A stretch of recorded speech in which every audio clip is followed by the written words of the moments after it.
Did you know that executives view over 67% of meetings as failures? If you want to make sure that the next meeting that you facilitate is a success, be sure to stick around for this video because I'm giving you the 10 pillars of effective facilitation. Hi, everybody. I'm Dr. White, the founder of the Business Analysis Doctor. I give you the tips and information you need for healthy business analysis practices in your organization. If that sounds like something you need, then go ahead and subscribe and click the notification bell so that you can be notified whenever I post a new video. With that said, let's get started.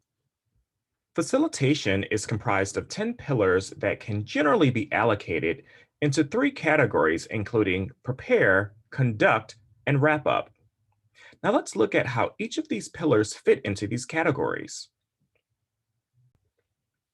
When preparing to facilitate a meeting, the facilitator should always plan ahead and also prepare the stakeholders for the session. Planning ahead involves setting a detailed agenda, which is absolutely critical for effective facilitation. In fact, Susan B. Wilson sums it up perfectly with her quote that says, "Meetings without an agenda are like restaurants without a menu." Other aspects of planning ahead include defining a clear goal for the meeting, identifying required attendees, determining the tools and techniques that will enable the group to achieve the meeting goal, establishing the role of the attendees, developing a guide or script if applicable, determining logistics such as location, schedule, and the format of the meeting, and geographical considerations such as time zones. Preparing attendees includes communicating logistics, sharing the agenda at least 24 hours in advance, providing context or information on the applicable tools and techniques for the meeting, which can also occur at the beginning of the meeting, but the earlier the better. Also, you need to inform the stakeholders of their roles and inform them of any information needed from them in order to contribute to the meeting. And believe me, nothing is worse than meeting attendees who don't know why they're there. Now let's look at conducting. This is where we're actually dealing with people. It involves being objective, ensuring everyone is actively participating, understanding the group dynamic, adapting your approach, effective negotiation, staying on track, and record keeping. Now let's look further into each of these activities. Being objective involves maintaining a third-party perspective and mediating conflict in a fair and non-biased manner. Ultimately, you want to ensure that a conclusion is reached based on relevant data and information. Now let's look at ensuring active participation from all attendees. Essentially, if an attendee isn't participating, then they don't need to be invited to the meeting. Be sure to incorporate processes for eliciting participation or having designated time slots for participants to share their ideas or experiences. Round robin is a great way to elicit participation from all attendees. This way, you don't have to call out attendees who haven't been engaged. You'll also want to invite feedback throughout the event. This can be done by having some Q&A time or eliciting feedback toward the end of the meeting. Now let's talk about understanding the group dynamic. Every group of people has individuals who are more likely to dominate the conversation, as well as individuals who need more prompting to participate.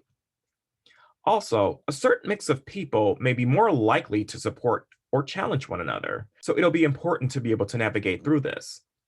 Essentially, you'll need to be prepared to complement or leverage the way the group interacts in order to optimize the meeting objectives. The ability to adapt will also be important. A good facilitator evaluates nonverbal communication and has the ability to gauge the audience's mood and enthusiasm to adjust their approach to increase engagement. Facilitators also need to stay on track. This involves following the agenda. Essentially, the agenda is the guide or script for your meeting. This helps the group stay focused and helps keep track of the time. Remaining focused on the meeting objectives ensures that the meeting goals are met. A useful tool for this is a parking lot list. This is a method used to keep meetings on track by deferring and tracking important issues that arise but don't directly relate to the current topic. These items are listed for discussion at a later time.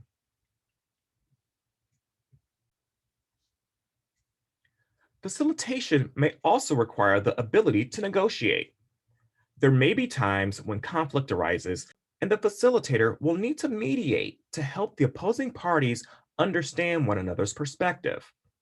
Effective negotiation requires active listening and problem solving to ensure the conflict is resolved.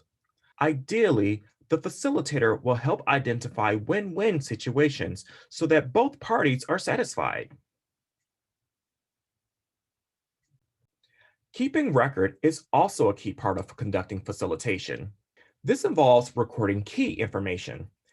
This activity may even warrant someone else to take on the role of the scribe in order to capture the information while you facilitate. The scribe will capture key points, decisions made, outstanding issues or concerns, action items and responsible parties, and the key outcomes or any other relevant information.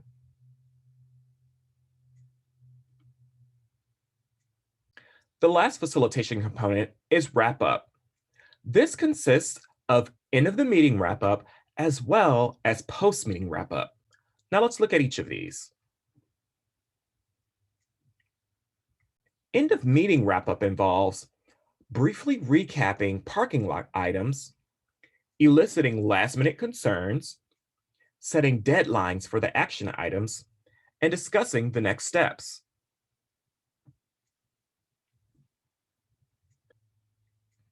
Post meeting wrap up includes confirming recorded information. In some cases, the scribe may need to follow up with stakeholders in order to confirm the recorded information prior to distributing documentation to the attendees. Other typical post meeting wrap up activities include summarizing the key points and information, following up on open action items, and distributing documentation to all attendees. So, to conclude this section, I'll leave you with a quote by Yehuda Berg that says, "In every relationship, the work is never just the positive actions we do for each other, but in the follow up."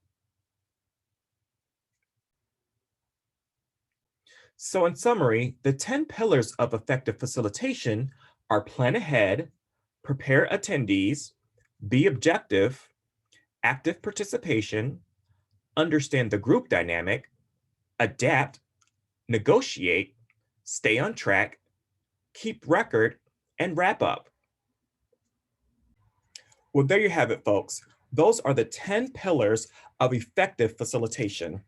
If you learned something new today, be sure to like the video and let me know in the comments. I'd love to hear from you. With that said, have a productive and prosperous week, and I'll see you next time. Bye now.